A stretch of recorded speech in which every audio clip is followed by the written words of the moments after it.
کہتے ہیں جی کہ حضرت نوح علیہ السلام کے زمانے میں جو طوفان آیا تھا اس میں ایک شخص زندہ بچ گیا تھا جس کا نام اوج ابن عنق تھا. پتہ نہیں آپ کو ملا تھا؟ مجھے تو نہیں ملا. کیوں جھوٹی روایات گھڑتے ہو؟ یہ اسرائیلی روایت ہے کہ اس کا قد اتنا بڑا، جب قرآن کہتا ہے کہ کوئی نہیں بچا ماں سوا اس کے جو حضرت نوح علیہ السلام کے ساتھ کشتی میں تھے. بس ان کا بیٹا نہیں بچا تو اوج ابن عنق کہاں سے بچ گیا؟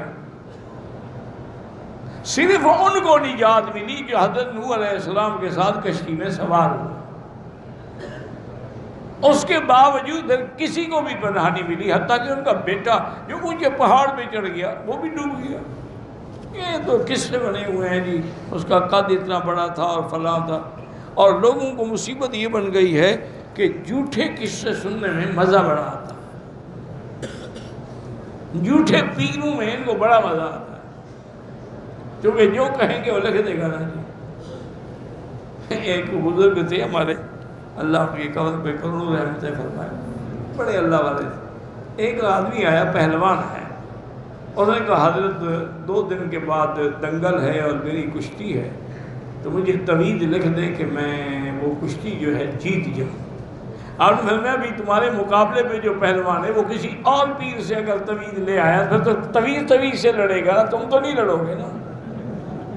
تو بھئی میں تو تویزوں کو لڑانا نہیں چاہتا. تو یہ بس ایک باتیں ہیں اور روایات ہیں. اس لیے حضرت تھانوی رحمۃ اللہ نے لکھا ہے کہ دعا کا حکم اللہ نے دیا ہے اور دعا منسوس ہے. پھر دعا کے قبول کرنے پر اللہ کا وعدہ ہے، تویزوں پر تو اللہ کا کوئی وعدہ نہیں ہے. انہوں نے کہا وہ کام تم چھوڑ دیتے ہو اور جو کچا کام ہے وہ کرتے ہو. جب کوئی تکلیف ہے دعا کرو. میری ایک بہن ہے، اس کی شادی نہیں ہو رہی، تو میری بہن، میری بیٹی سورۃ الرحمن اول آخر درود شریف پڑھ کے 3 دفعہ.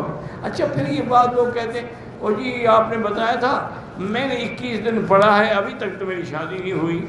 اللہ کے بندے، انبیاء کی دعا بھی 80 سال خدا نے نہیں سنی، تو آپ یا میں کون ہیں؟ ہمارا کام ہے مانگتے رہو.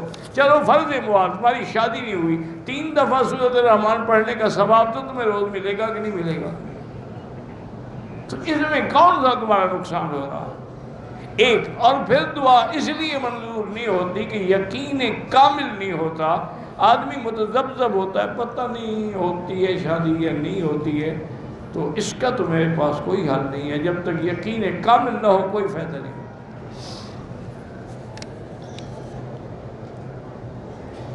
کہتے ہیں جی کہ 15 سال ہو گئے ہیں، ڈاکٹری علاج کروا رہے ہیں اور اولاد نہیں ہوئی. میرا بھائی اللہ سے دعا مانگتے رہو، رب لا تذرنی فردا وانت خیر الوارثین.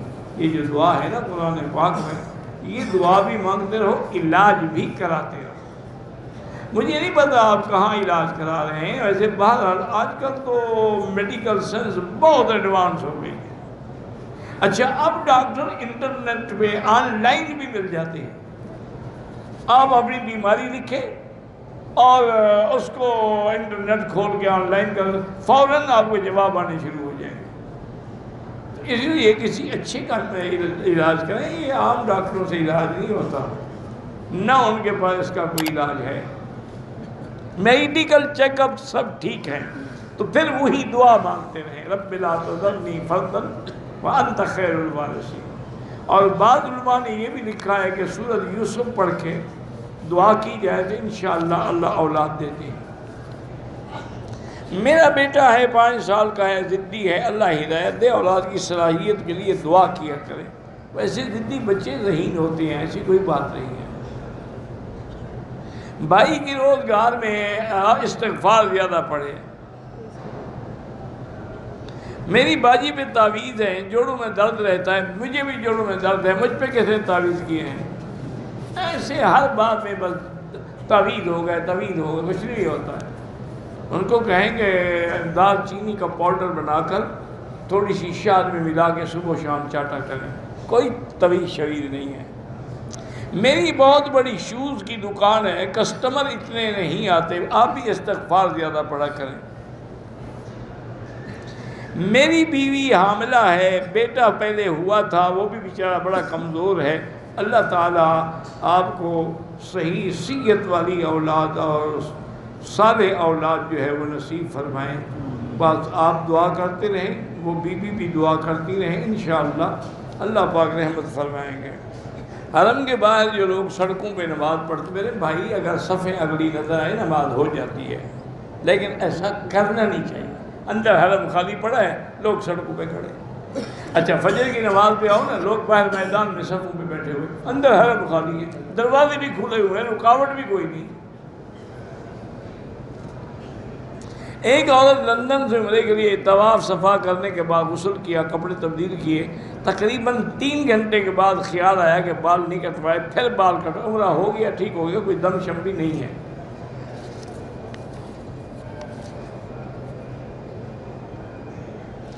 حرم شریف میں مدرسے بھی ہیں، کئی مدارس ہیں، کوئی ایک تو نہیں ہے، اور ویسے بھی لوگ حرم میں جو خدمت کر رہے ہیں یا حرم کے باہر جو صفائی کر رہی ہے، زیادہ مستحق لوگ ہیں، غریب لوگ ہیں۔ اگر غریب نہ ہوتے تو جھاڑو دیتے آ کے بیچارے۔ تو اسی طرح جو جمعیات بنی ہوئی ہیں ان میں بھی دین، وہ بھی بڑا صحیح خرچ کرتے ہیں۔ ہم 2 دن جیزان میں 2 دن جدے میں ہوتے ہیں، باہر نماز آپ کی قصر ہوگی، کفیل کا اس سے کوئی تعلق نہیں، جب آپ سفر کر رہے ہیں مسافر ہیں۔ بندہ مکے میں مقیم ہے، عمرہ ادا کرنے کے بعد کینچی سے بال چھوٹے ہیں، مکے والوں کے لیے کوئی نئی شریعت ہے، نیا دین ہے، پورے سر پہ اس طرح پھروائے، نہیں پھروانا چاہتا تو اس کو حکیم نے نسخے میں لکھا ہے کہ عمرہ کرو، عمرہ کرنا ہے سنت کے مطابق کرو۔ ہم ساری دنیا کے بال اگر اکٹھے کریں، میرا عقیدہ ہے کہ حضور کے ایک بال کے برابر بھی نہیں ہے۔ حضور پاک نے دوسرا پھروایا ہے، تیرے بال میں زیادہ قیمتی ہیں۔ بھئی نہ کرو عمرہ، کسی نے کیا کوئی دعوت دی ہے آپ کو؟ کرنا ہے تو پھر سنت کے مطابق کرو۔